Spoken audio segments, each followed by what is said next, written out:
Mga kaibigan, welcome back. Ito pag-uusapan po natin ang Gilas Pilipinas sa laban nila dito sa Georgia. Talagang masasabi ko na pag napanood yung video na ito, talagang lalo po kayong bibilib kay Coach Tim Cone. At babalitaan ko rin po kayo syempre sa nangyari sa pambato nating si Kai Sotto. Diretso sa ospital at bibigyan ko rin po kayo ng update sa kanya sa natamo niya sa game na ito. So eto mga kaibigan, panoorin muna po nating mabuti yung highlights ng Gilas Pilipinas dito sa Georgia. Mabilis lang to mga kaibigan kasi may updates pa po ako sa inyo about sa ating national team para sa second round at syempre dito sa ating pambato na si Kai Sotto. Kung ano nga ba nangyari sa kanya. Meron tayong mga balita mula sa source at mga official website doon sa Europa. So eto panoorin muna natin. Napaka-slow start talaga ng Gilas dito mga kaibigan. Siguro dahil pagod na rin kasi ilang oras lang yung pahinga. Yung kalaban nila fresh na fresh talaga.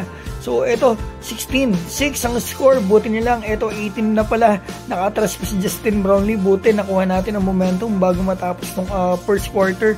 So ito makikita natin goaltending dito si Bitats sa pambato natin at yan makikita natin pababa na talaga yung bola. Sayang mga kaibigan kung hindi na injured ang pambato natin, tibag sa atin to, lalong lalo na kung may pahinga.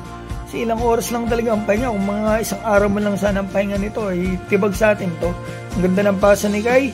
Dunk sana ni Japet, kaso not counted daw yun mga kaibigan. Tignan nyo mabuti, para sa akin counted ko. Pero sila yung eksperto, sila yung masusunod. Pero nagkakamali rin sila. Feeling ko talaga dapat mix talaga to. Yan, follow up ni Kai. 2 points sana yan kay Kai. Dito pa lang yan sa second quarter. So, eto yung nakakalungkot talaga nangyari sa pambato natin. Lalambot ako dito. Mga kaibigan, talagang masama po yung bagsak talaga ni Kai. Ang lakas po kasi ng hampas niya kasi nakadagan sa kanya si Bitats, sige, ang lakas ng hampas ni Kai sa Saigo. Parang napit-pit. Sige, mga kaibigan, yan pong tama ng pambato natin sa may chan, sa may ribs niya. Yung update natin, mamaya makikita po ninyo at may sinabi rin po sa atin ang source natin. Pero pag-pray natin na sana wala po talagang masama nangyari sa pambato natin. Kumbaga bugbog lang mga kaibigan at pahinga lang. So ito ang score natin, 43-55 halftime. Good news yan kasi nakaabot tayo. So makikita pa natin dito Dwight Ramos naka-tres. At buti nag-step up yung mga players natin dito. Chris Newsome, solid din na player na ito. Hindi siya yung flashy, talagang showtime. Pero talagang stable, talagang matibay rin. Matibay maglaro, sure ball. Ito makikita natin, Carl Tamayo, magic bunot dito sa third. Nag-init talaga mga players natin dito sa third. Kaya nakaabot po tayo mga kaibigan, puro pumasok yung mga tira. At ito fourth quarter showtime po talaga dito kay CJ Perez. Maganda to, bounce back niya to kasi nung first game talaga medyo nangangapa si CJ, pero dito sa game na ito fourth quarter talagang nagpasikla po ang ating kababayan na CJ Perez. So makikita natin nakatras si CJ, 4 na lang yung abante ng kalaban. Ganda ng laban na to. So yun, makikita natin isa na lang mga kaibigan. Ito, 3 na ulit. So, isa na lang mga kaibigan, ang lamang ng kalaban.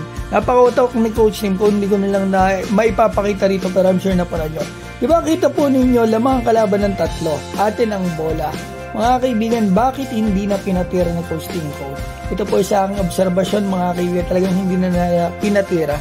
Kasi kung nag-overtime yun mga kaibigan at nagmilagro, natsambahan tayo mga kaibigan, 19 points.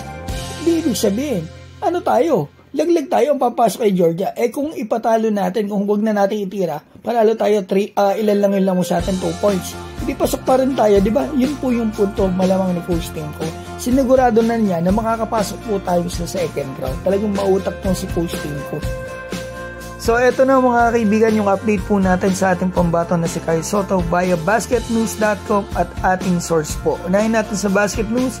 According dito mga kaibigan, nasa ospital ang pambato natin at inihintay po ang resulta ng x-ray.